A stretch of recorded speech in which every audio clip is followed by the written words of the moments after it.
Maruti Suzuki ने एक ऐसी कार अपनी बाजार में उतार दी है जिसमें कई सारे ऐसे फीचर्स ऑफर किए जा रहे हैं जो पहली बार किसी मारुति की कार में मिल रहे हैं। फिर चाहे बात लेवल 2 एडएस फीचर्स की हो, जेस्चर कंट्रोल वाले पावर टेलगेट की हो, या फिर अंडर बॉडी दिए जाने वाले सीएनजी किट की हो, या फिर अरीना में पहली बार ऑफर किए जाने वाले डॉल्बी एटमॉस के स्पीकर्स की, या फिर वेंटिलेटेड सीट्स की। ये सारे फीचर्स एक गाड़ी में मिलते हैं जिसका नाम है विक्टोरिस।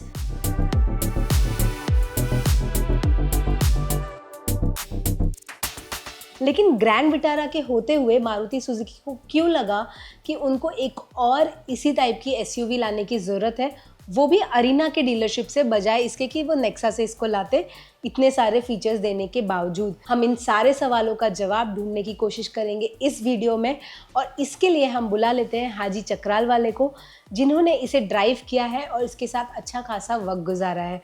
तो शुरू करते हैं और हाजी को बुला लेते हैं। Hello and welcome Haji. Hi Sonam.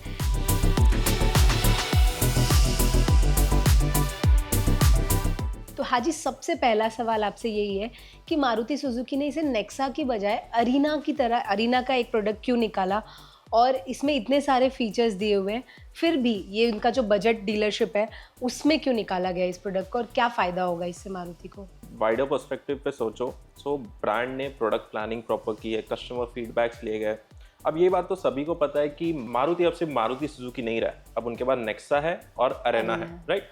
Nexa being the premium chain, उनकी सर्विस प्रीमियम है, कस्टमर एक्सपीरियंस, ओनरशिप एक्सपीरियंस, जो सेल्स नेटवर्क और सेल्स है वो ज़्यादा प्रीमियम अपील देता है compare to Arena. But Arena एक वाइडर सेल्स नेटवर्क है, उसके एटलीस्ट सिक्स टाइम्स ज़्यादा नेक्सा के ओवर में आप देखोगे डीलरशिप में, कंपेयर टू नेक्सा ज़्यादा सर्विस सेंटर्स, ज़्यादा आउटलेट्स है। तो मारुति सुजुकी का क्लियर फंडा है कि अब उनको चैलेंज करना है हुंडई क्रेटा मार्केट में 2-3-4 सालों से अपनी पोजीशन बनाए रखे टॉप 1 पे। ग्रैंड विटारा उन्होंने सोचा था कि being a very good product वो कम्पीट कर पाएगा, बट वो गैप बड़ा हो गया है कंपटीशन के तौर पे। अब उनको पता है कि उनके पास एक वाइडर नेटवर्क है, उनके पास एक ऐसा सेल्स नेटवर्क है जिसकी वजह से ज़्यादा ऑडियंस तक गाड़ी पहुँच सकती है। इसीलिए मारुति सुजुकी ने अरेना के थ्रू विक्टोरिस लॉन्च किया, जो on paper it is exactly like grand Vitara, but बहुत सारे मामलों में आगे भी है। इनफैक्ट डायमेंशंस भी जब हाजी मैंने चेक किए, और क्योंकि गाड़ी तो मैंने अब तक नहीं देखी है, लेकिन डायमेंशंस ऑलमोस्ट ग्रैंड विटारा के हैं। इसमें आपको इंजन ऑप्शन सेम मिल रहा है, प्लस फीचर्स देखकर लगता ही नहीं है कि ये एक अरीना प्रोडक्ट है। तो I think you got the point कि शायद मारुति की ये प्लानिंग है, मारुति सुजुकी की, कि वो नेक्सा के बजाय अरीना से ज़्यादा ग्राहकों तक पहुंच सकती है। दूसरा, इसकी जो प्राइसिंग रखी गई है वो काफ़ी कॉम्पिटिटिव, आप देखोगे ब्रेजा, या आप कंपेयर कर सकते हो इसको क्रेटा से भी बहुत ही नीचे रखी गई है, लोअर वेरिएंट। इनफैक्ट अगर आप इसको ग्रैंड विटारा से ही कंपेयर करो, अब ये हर मामले में, चाहे वो उसके पेट्रोल इंजन हो, सीएनजी हो, स्ट्रॉन्ग हाइब्रिड हो, ये ग्रैंड विटारा को अंडर कट ही करती है, इवन दो फीचर वाइज उससे ज़्यादा है। सो बहुत सही प्रोडक्ट प्लानिंग की है मारुति ने, स्पेशली विक्टोरिस की सेल्स को लेके। अब काफ़ी समय से अरेना के पास कोई ऐसे फ्लैगशिप प्रोडक्ट नहीं था। अब उनका हाईएस्ट सेलिंग जो है ब्रेजा और स्विफ्ट, ये सब मॉडल्स के अलावा एसयूवी में सिर्फ ब्रेजा थी, जिसके सेल्स थोड़े टाइम 1-2 साल से डिक्लाइन पर थे, उतना ज़्यादा सेल नहीं हुई थी। सो टू केटर दैट, और वो ऑडियंस जो मांग रही है प्रीमियम प्रोडक्ट, बट वो नेक्सा क्यों नहीं जाना चाह रहे, क्योंकि कॉस्ट ज़्यादा है, तो उतने सेल्स सर्विस नेटवर्क नहीं है। ये है विक्टोरिस जो अभी ये सारी प्रॉब्लम्स को इजीली डील करेगी। जैसा आपने मेंशन किया, तो क्या ये ग्रैंड विटारा की सेल्स को भी हैम्पर करेगी? अब ये इंटरेस्टिंग क्वेश्चन हमने खुद जो पार्थो बैनर्जी उनसे पूछा था, मारुति सुजुकी के जो हेड मार्केटिंग डिपार्टमेंट में है। उन्होंने क्लियर कट बोला है कि ये दोनों ही अलग डायरेक्शन है। उनको हमेशा से ऐसा रहा है कि for example Maruti Suzuki Arena का प्रोडक्ट कभी मारुति सुजुकी नेक्सा के प्रोडक्ट से compete नहीं करेगा, सिमिलर वाइस वर्सा ऐसा कभी नहीं होगा। वो अपनी सेल्स वैसे ही करते रहेंगे और ये अपनी सेल्स वैसे ही करते रहेंगे। सो उनका ऐसा कोई इंटरनल कंपटीशन वो नहीं देखते, ना ही ये सोचते कि ये प्रोडक्ट कैनिबलाइज कर देगा उसके सेल्स को, ऐसा नहीं सोचते हो। बट ये तो मार्केट ही बताएगा डेफिनेटली। हाँ जी, मेरा दूसरा सवाल आपसे ये है कि इसका माइलेज, जो हमारे यूज़र सबसे ज़्यादा पूछ रहे हैं कि इसका माइलेज कितना है रियल वर्ल्ड में और क्लेम कितना है सीएनजी में, ये कितना दे सकती है? ओके, इससे पहले इसके इंजन पे नजर डाल लेते हैं कि इसमें 1.5 लीटर का पेट्रोल, वही एनए इंजन आपको सीएनजी के साथ भी जा रहा है। मिल सीएनजी जाएगा। थोड़ा स्पेशल है, वो हम एक बार डिस्कस कर लेंगे, और साथ ही में आपको स्ट्रॉन्ग हाइब्रिड भी मिल जाता है। अगर आप देखो तो ये सारे इंजन ग्रैंड विटारा से ही लिए गए। माइलेज वाइज भी पेट्रोल में आपको 20 के अराउंड मिल जाता है, और रही बात सीएनजी की तो 27 के आसपास। और सिमिलरली स्ट्रॉन्ग हाइब्रिड भी काफ़ी ज़्यादा फ्यूल एफिशिएंट है। अब मैंने माइल्ड हाइब्रिड चलाया तो उसका जो माइलेज, हमारी टेस्टिंग बहुत विगरस, बहुत एक्सटेंसिव होती है, बहुत टाइम गाड़ी चालू रहती है शूट्स के दौरान, वहाँ पे हमको 16 to 17 के आसपास इसने दिया है, which I think Which is not bad considering good. Shoot के लिए Yes. आप यूज़ कर रहे थे उस सो गाड़ी उस सेंस में यस। और रही बात सीएनजी की, तो it is not a normal S CNG जो मारुति बुलाता है। ये अंडर बॉडी अंडर बेली सीएनजी टेक है, जो आई थिंक मार्केट में किसी के पास नहीं है। बहुत टाइम पहले टाटा ने एक इनोवेटिव टेक निकाला था, द ट्विन सिलेंडर टेक, जो बूट स्पेस थोड़ा बेहतर करता था। इसको मारुति ने नेक्स्ट लेवल कर दिया है। अब इसका जो सीएनजी टैंक है 60 लीटर का, वो अंडर बेली है, यानी आपके फ्लोर के नीचे है।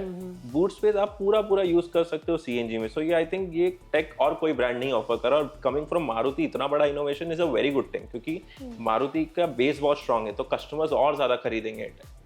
बट सेफ्टी के पर्सपेक्टिव से कितना सही है अंडर बेली रखना राइट, सीएनजी? सो सेफ्टी के तौर पे जो उन्होंने नीचे जो प्रॉपर कवरेज दिया है, मेटल प्लेट लगाई गई है, और साथ ही में अगर आप देखो भारत एनकैप और जी एनकैप दोनों ने ही मारुति विक्टोरियस को प्रॉपर 5 स्टार रेटिंग दी है। सो आई थिंक वहाँ भी सॉर्टेड है ये गाड़ी। वहीं तीसरा सवाल आपसे ये है कि इसमें इतने सारे फीचर्स दिए गए हैं, तो क्या सचमुच वो प्रैक्टिकल है, यूजेबल है? एज अ यूज़र आपको क्या लगा कि ये सारे काम के हैं, या फिर सिर्फ गिमिक के लिए दिए गए हैं, या फिर इनसे बेटर भी कुछ और मारुति ऑफर कर सकती थी? हमेशा से मारुति को कोसा गया कि फीचर्स नहीं मिलते। इस बार कोई अपॉर्चुनिटी ही नहीं छोड़ी है मारुति ने।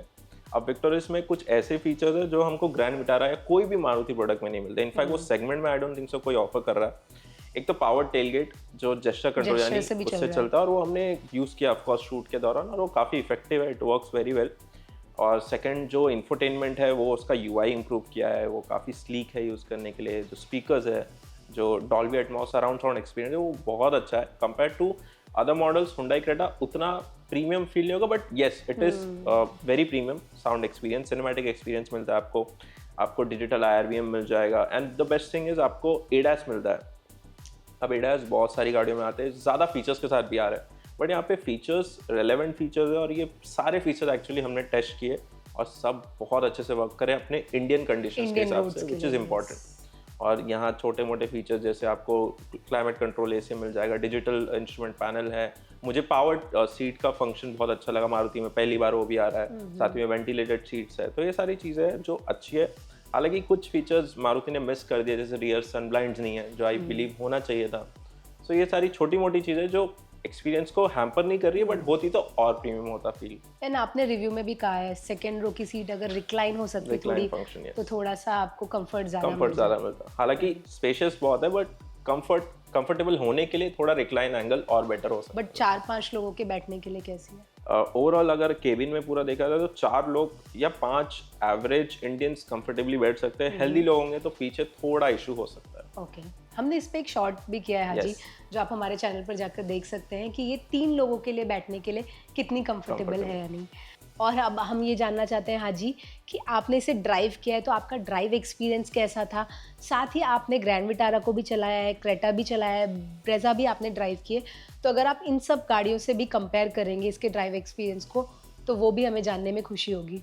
वेल, अगर ड्राइविंग डायनामिक्स की बात करें तो ये it is not a drivers car. अब जैसे ही ग्रैंड विटारा है, वैसे ही इसका ड्राइवेबिलिटी भी सेम है। आपको राइड क्वालिटी डेफिनेटली अच्छी मिलती है। इनफैक्ट मुझे ग्रैंड विटारा से बेटर राइड क्वालिटी मिली है, बहुत सफल था, प्लांटेड राइड क्वालिटी थी। केबिन नॉइस काफ़ी इंप्रूव हुआ है compare to Grand Vitara. NVH levels of course better है, बट इसके अलावा आप देखो तो ये उतनी फन टू ड्राइव गाड़ी नहीं है। जो इनिशियल टॉक है वो कम मिलेगा आपको ओवरटेक्स थोड़ा प्लान करके करना होगा। कॉर्नरिंग में कॉन्फिडेंट फील होती है, but not as compared to Volkswagen Taigun ले लो, स्कोडा कुशाक ले लो, और even Hyundai Creta for the matter of fact, वो भी डायनेमिकली थोड़े ज़्यादा सॉर्टेड है compare to this. Power train में थोड़ी मात खाती है मारुति। येस, फ्यूल एफिशिएंट है, साइलेंट इंजन है, रिफाइंड है, स्मूथ है, बट जहां आपको एक्सपीरियंस जो ड्राइविंग फील है वो आपको उतना प्रोमिनेंटली अच्छा फील नहीं करवाएगा कंपेयर टू कॉम्पिटिशंस। और आखिर में हाजी आपको पता ही है ये सवाल क्या होने वाला है, आपको 2 चीज़ें बतानी है जो आपको विक्टोरियस के बारे में बहुत पसंद आई हैं, you liked about it, and 2 चीज़ें जो आपको लगता है कि मारुति इसमें और बेहतर कर सकती थी या ये चीज़ें मिसिंग हैं। तो इस बार थोड़ा ट्विस्ट से स्टार्ट करते हैं। मुझे पहले कॉन्स बताने जो मुझे लगता है कि चेंजेस चलो एंडिंग हैप्पी होगी फिर। एंडिंग हैप्पी होगी। तो पहला तो इसका जो इंजन परफॉर्मेंस है वो अंडरवेलमिंग है, इससे और बेटर किया जा सकता है। इनफैक्ट एक टर्बो पेट्रोल इंजन हो तो इस गाड़ी में दम आ जाए, वो बात बन जाए ऐसे जो क्रेटा ओनर्स है वो शायद स्विच भी हो जाए, जो टर्बो इंजन की तरफ जाते हैं, एनलाइन की तरफ जाते हैं, वो डेफिनेटली यहाँ आएंगे। सेकेंडली एक मेजर कौन है वो है इसमें स्पेयर व्हील नहीं मिलता है, चाहे आप उसका पेट्रोल वर्जन लो, स्ट्रॉन्ग हाइब्रिड वर्जन लो, और सीएनजी में तो मिलेगा ही नहीं बिकॉज जगह ही नहीं। एक्सेसरी की तरह ऑफर कर रही है मारुति, तो एक्सेसरी की तरह ऑफर कर रही है। उसके अलावा आपको पंचर रिपेयर किट मिल जाती है, सो वो एक हेल्प हो जाती है, बट एक कन्वीनियंस फैक्टर खत्म हो जाता है, सो वो एक चीज़ है। रही बात पॉजिटिव्स की, सो ये पहली मारुति मैं कह सकता हूँ जहाँ मुझे बैठ के लगा कि हाँ एक केबिन फील काफ़ी प्रीमियम है। आपको फीचर वाइज कोई कमी नहीं लगेगी, चाहे वो फर्स्ट रो हो, सेकंड रो, या ओवरऑल एक्सपीरियंस के तौर पे। सेकंड, इसका राइड क्वालिटी बहुत सॉर्टेड है। आई मीन मैं काफ़ी इंप्रेस होकर वापस आया उसके इसे चलाकर, और राइड क्वालिटी में मुझे कोई कंप्लेंट्स नहीं। इनफैक्ट मैं इसको अभी बेंचमार्क की तरह भी देखूंगा और गाड़ियों को जब हम कंपेयर करेंगे, this is a very sorted ride quality car जो मुझे फील होता है। तो ये थे प्रोज और कॉन्स जो मैंने पर्सनल एक्सपीरियंस किया। तो मेरे ख्याल से हाजी की अगर बातों पर ध्यान दें तो ये होगा कि सिटी इस्तेमाल के लिए, फैमिली यूज़ के लिए विक्टोरियस एक अच्छी कार बन सकती है, लेकिन जो मारुति सुजुकी की प्लानिंग है कि ये ग्रैंड विटारा को कैनिबलाइज नहीं करेगी और ये अलग से अरीना में एक अलग से अपनी जगह बनाएगी, वो कितनी सच होती है ये तो समय ही बताएगा, बाजार में इसके जब बिक्री शुरू हो जाएगी तब। आपको क्या लगता है विक्टोरियस के बारे में, और आपके अगर इससे जुड़े कोई सवाल है तो हमें कमेंट में लिखकर ज़रूर बताइए।